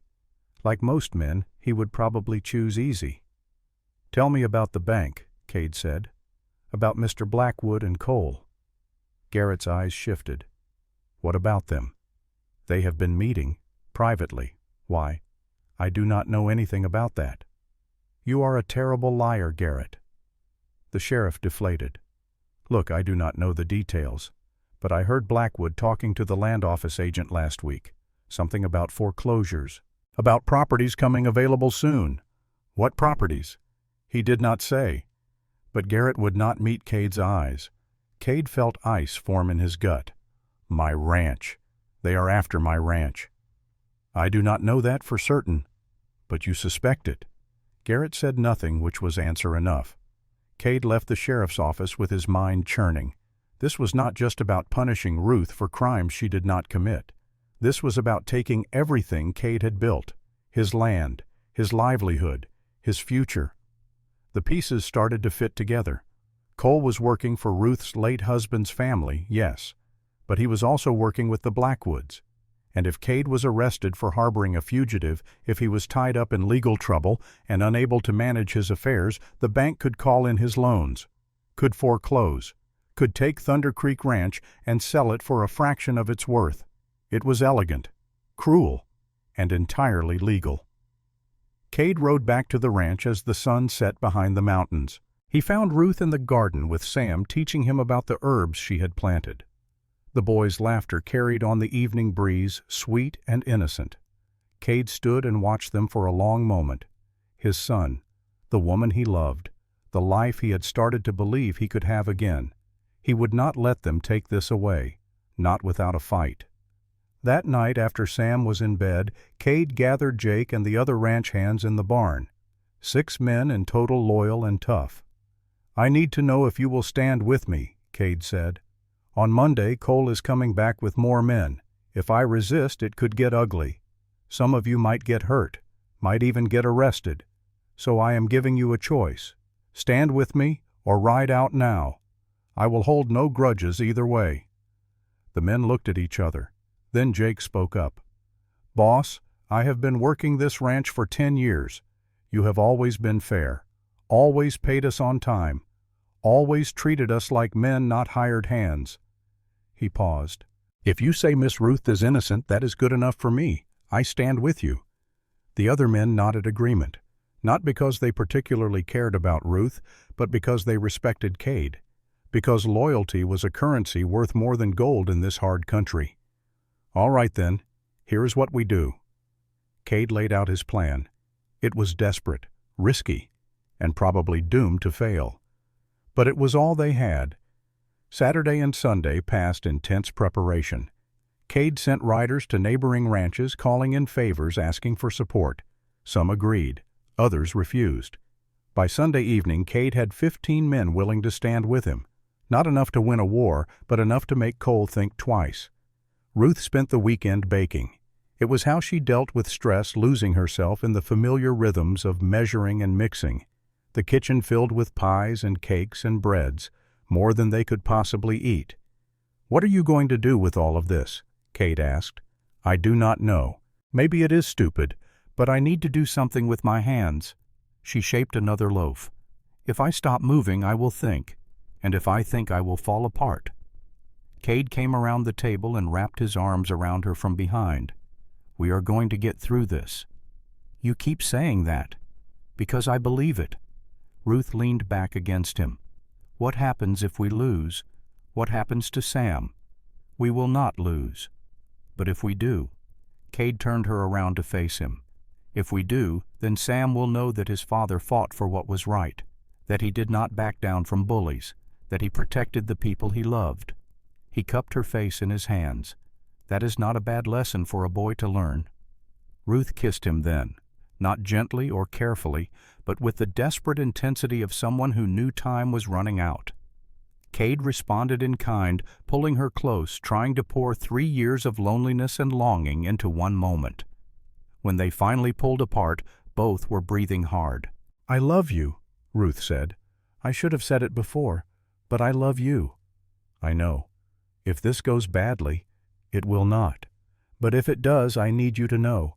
These last few weeks being here with you and Sam, this has been the happiest I have been in years, maybe ever." Her eyes filled with tears. "Thank you for giving me that." Cade kissed her forehead. "This is not goodbye. This is just the hard part before the happy ending." Ruth wanted to believe him, but she had learned long ago that life did not always give you happy endings. Sometimes it just gave you moments. And if this was her last moment, at least it was a good one. Sunday night, Cade could not sleep. He sat in his office going over accounts and deeds and legal documents, making sure everything was in order, making sure that if the worst happened, Sam would be taken care of. There was a knock at the door. Jake Patterson entered, looking grim. "Boss, we got a problem." "What kind of problem?" I was in town earlier. Overheard some talk at the saloon. Cole has been spreading a story. Says you and Miss Ruth are having an inappropriate relationship. Says you hired her as your cook, but you are really keeping her as your mistress." Cade's hands clenched into fists. "That is a lie." "I know that, but people are talking, saying you are not in your right mind. That grief over Miss Sarah has made you crazy, that you are not fit to raise Sam. They are going to try to take my son. That is what I am thinking. Blackwood could petition the court. Say you are morally unfit. Get Sam placed with a guardian. It was the final piece of the puzzle. Take Cade's freedom. Take his land. Take his son. Destroy him completely. Over my dead body. Might come to that, boss." Cade looked at Jake. "If things go bad tomorrow, I need you to get Sam out. Take him to Denver to Marcus Webb. He will know what to do." "Boss? Promise me." Jake nodded slowly. "I promise." Monday morning dawned cold and clear. Frost covered the ground, turning the world silver. It would have been beautiful if Cade had been in any state to notice. He dressed carefully. Clean clothes, his good coat, the gun belt his father had given him 20 years ago. He looked in the mirror and saw a man prepared for war. Sam was awake early, sensing the tension. "Papa, is today the day the bad man comes back?" "Yes, son." "Are you going to let him take Miss Ruth?" Cade knelt down to Sam's level. "I am going to do everything I can to keep her here, but I need you to be brave no matter what happens. Can you do that?" Sam's lip trembled, but he nodded. "I can be brave. That is my boy." Ruth made breakfast. Nobody ate much. They sat around the table in silence, each lost in their own thoughts. At 9 o'clock the riders appeared. Not just Cole and his 2 hired guns. A full federal marshal with proper credentials. 6 more deputized men. And riding at the back of the group, Mr. Blackwood and Mrs. Blackwood in their fine carriage. They came to witness the spectacle. To see Ruth Harper dragged away in chains. To watch Cade Mercer humiliated and destroyed. Cade met them in the yard. His men were spread out behind him, armed and ready. The 2 groups faced each other like armies before a battle. The federal marshal dismounted. He was an older man, gray-bearded with tired eyes that had seen too much. His badge was real, his authority unquestionable. "Mr. Mercer, I am Marshal William Frost. I have a warrant for the arrest of Ruth Harper. I am asking you to surrender her peacefully." "I cannot do that, Marshal." "Cannot or will not?" "Both." Frost sighed. "Mr. Mercer, I understand your feelings, but the law is the law. If you interfere, I will have no choice but to arrest you as well." "Then I suppose you will have to arrest me." Frost looked past Cade to the armed men behind him. "You really want to do this? You really want to start a shooting war over a woman accused of theft and murder? She is innocent. That is for a court to decide, not you. The courts are corrupt, bought and paid for by people with more money than conscience. Maybe, maybe not. But that is how our system works. We follow the law even when the law is imperfect." It was a good argument, a reasonable argument, the kind of argument that usually worked on reasonable men. But Cade was past reasonable. "No." Frost's hand moved toward his gun. Cole grinned. The hired men tensed. And then from behind the marshal's group, a new rider appeared. He was young, maybe 25, riding a horse that looked about ready to collapse. His clothes were covered in trail dust. He had clearly been riding hard for a long time. "Marshal Frost, wait." Everyone turned. The young man dismounted and stumbled forward, pulling papers from his saddlebag. "Who are you?" Frost demanded. "Thomas Brennan, attorney from St. Louis. I have evidence. Evidence that changes everything." Cade's heart leaped. Marcus Webb had sent someone. The lawyer had actually come through. Cole's face went white. "You cannot just—" "Shut up, Cole." Frost took the papers from Brennan and started reading. His expression changed. Surprise, then anger, then cold fury. "Where did you get these St. Louis court records, public documents? It took me 2 weeks of digging, but I found them." Brennan looked at Ruth, who had come to stand beside Cade. "Mrs. Harper, the estate case was settled in your favor 18 months ago.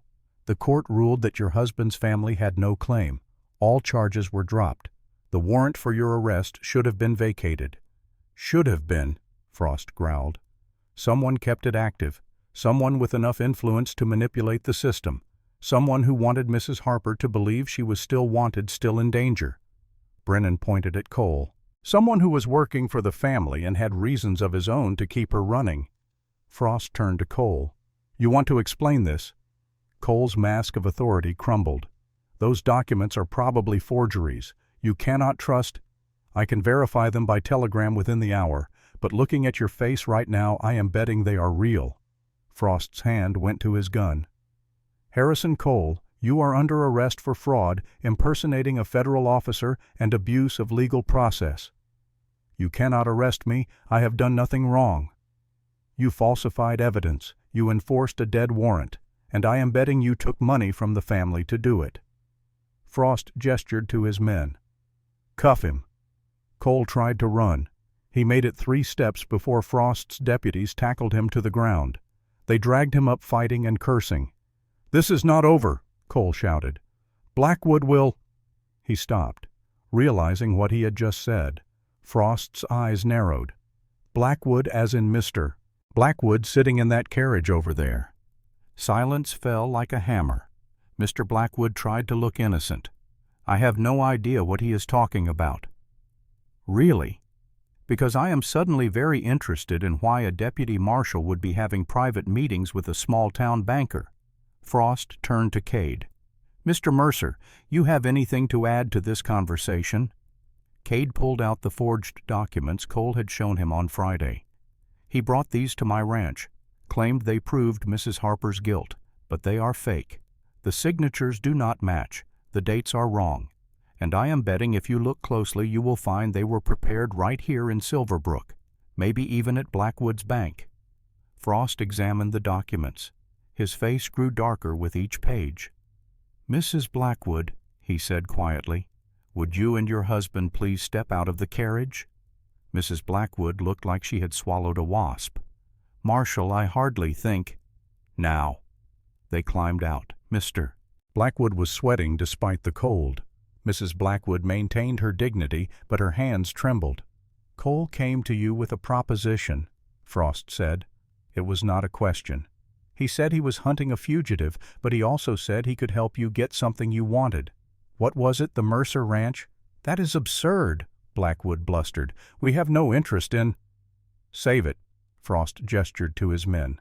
"Search their carriage, and someone send for the land office records. I want to see if there have been any recent inquiries about foreclosures on Thunder Creek Ranch." Mrs. Blackwood broke first. "This is outrageous. We are respectable members of this community. We will not be treated like common criminals." "Then you should not have acted like common criminals." Frost's voice was ice. "You conspired with a corrupt official to ruin an innocent woman, to steal a man's land, to break up a family. That makes you worse than common criminals. It makes you filth." Blackwood actually staggered as if struck.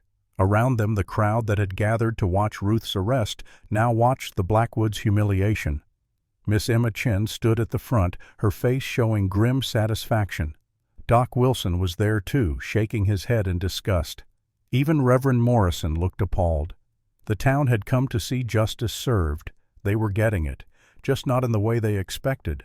Marshal Frost's men found the evidence in the Blackwoods' carriage, documents showing their plan to foreclose on Cade's ranch once he was arrested, letters from Cole detailing his work in keeping Ruth on the run, even drafts of the forged bank statements waiting to be finalized. It was over. The conspiracy was exposed. The villains were caught. Frost turned to Ruth. "Mrs. Harper, on behalf of the federal government, I apologize.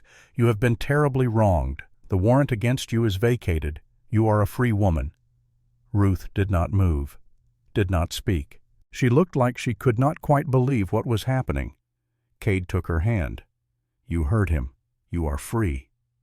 "Free," Ruth repeated. The word seemed foreign in her mouth. Then slowly the reality sank in. Her eyes filled with tears. Her knees buckled. Cade caught her before she fell, holding her as she sobbed against his chest. Sam ran from the house where he had been watching from a window. "Miss Ruth, you are staying. You do not have to go." Ruth knelt and pulled him into her arms. "I am staying, sweetheart. I am staying." The crowd began to disperse. Some people looked ashamed. Others looked relieved. A few brave souls approached to apologize. Miss Emma came first. "I am so sorry for what you endured. It was wrong." Doc Wilson followed. "If there is anything I can do." Even Reverend Morrison found his courage. "The church owes you an apology, Mrs. Harper. We failed in our Christian duty." Ruth accepted their words with grace. She had won. But she was too tired to gloat, too relieved to feel anything but gratitude. As the Blackwoods were led away in handcuffs, Mrs. Blackwood's carefully constructed social empire crumbled around her. The women who had signed her petition now avoided her eyes. The men who had deferred to her husband now turned their backs. Power built on fear and manipulation never lasts. It only takes one moment of truth to bring it all crashing down. Marshal Frost approached Cade as his men prepared to transport the prisoners to Denver. "Mr. Mercer, you should know. Young Brennan rode for 72 hours straight to get here. He said Marcus Webb told him it was a matter of life and death." It was. "Webb also said to tell you that you are even. Whatever debt you thought you owed him, this pays it in full." Cade nodded. "Thank the Marshal and Brennan for me." "I will. And Mercer," Frost paused, "you are a lucky man.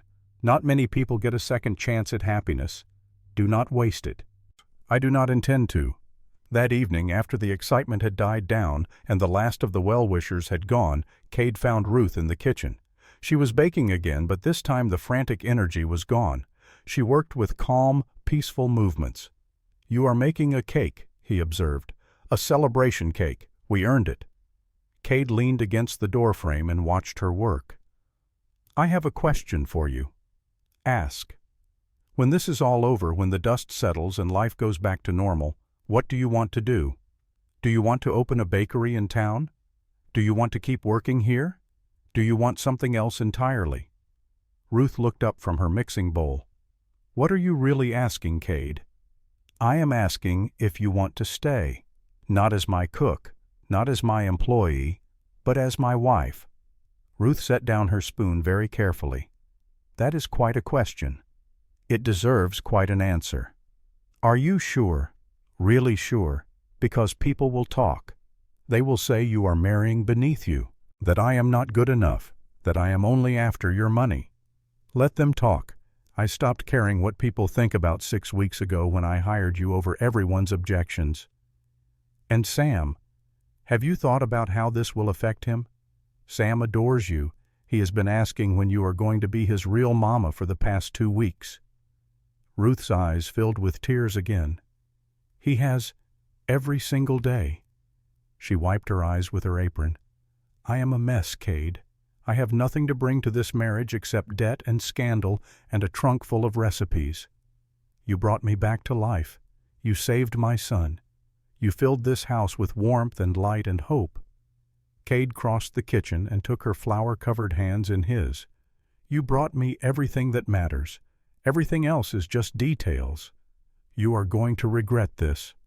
Probably. But I will regret not asking even more. Ruth laughed through her tears. That is not a very romantic proposal. You want romance, fine. Cade dropped to one knee right there on the kitchen floor. Ruth Harper, will you marry me? Will you be my wife, Sam's mother, and the most stubborn, competent, dignified woman I have ever had the privilege to know? That is better. Is that a yes? That is a yes. Cade stood and kissed her, properly this time, not with desperation or fear, but with joy, with certainty, with the knowledge that this was right. When they finally pulled apart, Sam was standing in the doorway, grinning from ear to ear. Does this mean Miss Ruth is going to be my mama? If you want her to be. Sam ran across the kitchen and threw himself at both of them. They caught him together, the three of them tangling into one laughing, crying embrace. I want her to be, Sam said. I want her to be my mama forever. Ruth held him tight. Then that is what I will be. They stood there in the warm kitchen surrounded by the smell of baking cake and the promise of tomorrow. A family. Broken pieces that had somehow fitted themselves back together into something new and beautiful. Outside, winter was coming. The mountains were already dusted with snow. But inside Thunder Creek Ranch, it felt like spring. The wedding took place 3 weeks later. Not in the Silverbrook Church, which was still tainted by association with Mrs. Blackwood, but outside at the ranch. Doc Wilson officiated since Reverend Morrison was too ashamed to show his face. The guest list was small: Jake Patterson and the ranch hands, Miss Emma Chen, Marcus Webb, who came all the way from Denver to see the happy ending he had helped create, Thomas Brennan, the young lawyer who had ridden through the night to save them. Ruth wore a simple blue dress she had made herself. Cade wore his best suit. Sam stood between them, holding both their hands, grinning so hard his face hurt. Doc Wilson cleared his throat. "Dearly beloved, we are gathered here today to witness the union of Cade Mercer and Ruth Harper, and I have to say, it is about damn time." Laughter rippled through the small crowd. "I have known Cade for 15 years, known him through good times and tragedy, known him as a husband, a father, a friend, and I have never seen him happier than he has been these past few months." Doc looked at Ruth. "And you, Ruth Harper, you have shown this community what true dignity looks like. You have taught us that strength is not about fighting back. It is about standing firm when the world tries to break you." He turned to Cade. "Do you, Cade Mercer, take this woman to be your lawfully wedded wife, to have and to hold in sickness and in health for richer or poorer as long as you both shall live?" "I do." "And do you, Ruth Harper, take this man to be your lawfully wedded husband, to have and to hold in sickness and in health for richer or poorer as long as you both shall live?" Ruth looked at Cade, at Sam, at the ranch spread out behind them and the mountains rising in the distance, at the life she had never dared to dream she could have. "I do." "Then by the power vested in me by the territory of Colorado, I now pronounce you husband and wife. Cade, you may kiss your bride." Cade did, thoroughly. The small crowd cheered. When they finally pulled apart, Sam tugged on Ruth's skirt. "Can I call you Mama now?" Ruth knelt down and cupped his face in her hands. "You can call me whatever feels right to you." Sam thought about it for exactly 2 seconds. "Mama." It was the sweetest word Ruth had ever heard. The reception was simple, but joyful. Ruth's cakes, which had been rejected by every shop in Silverbrook, were devoured with enthusiasm. Jake Patterson made a toast that was slightly inappropriate but heartfelt. Miss Emma cried happy tears. As the sun set behind the mountains, painting the sky gold and crimson, Cade pulled Ruth aside. "Happy. Happier than I have any right to be. You have every right. You earned this." Ruth leaned against him. "We earned this. Together." They stood in comfortable silence, watching their guests celebrate, watching Sam chase fireflies in the fading light. This was what home felt like. Not a place, but a feeling. Safety. Belonging. Love. "Cade." "Yes. Thank you. For believing in me when no one else would. For fighting for me when I had given up fighting for myself. You never gave up.